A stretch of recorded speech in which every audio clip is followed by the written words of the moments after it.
தங்க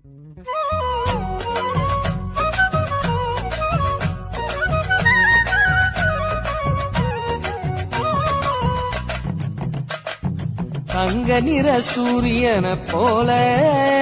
பொன்னங்கி சாத்தி அமர்ந்த பிள்ளையாரே, பிள்ளையாறு பட்டியதன் மேல ஒரு நல்ல காலம் திறக்கும் பிள்ளையாரே, அம்பலத்தில் ஆடும் சிவனால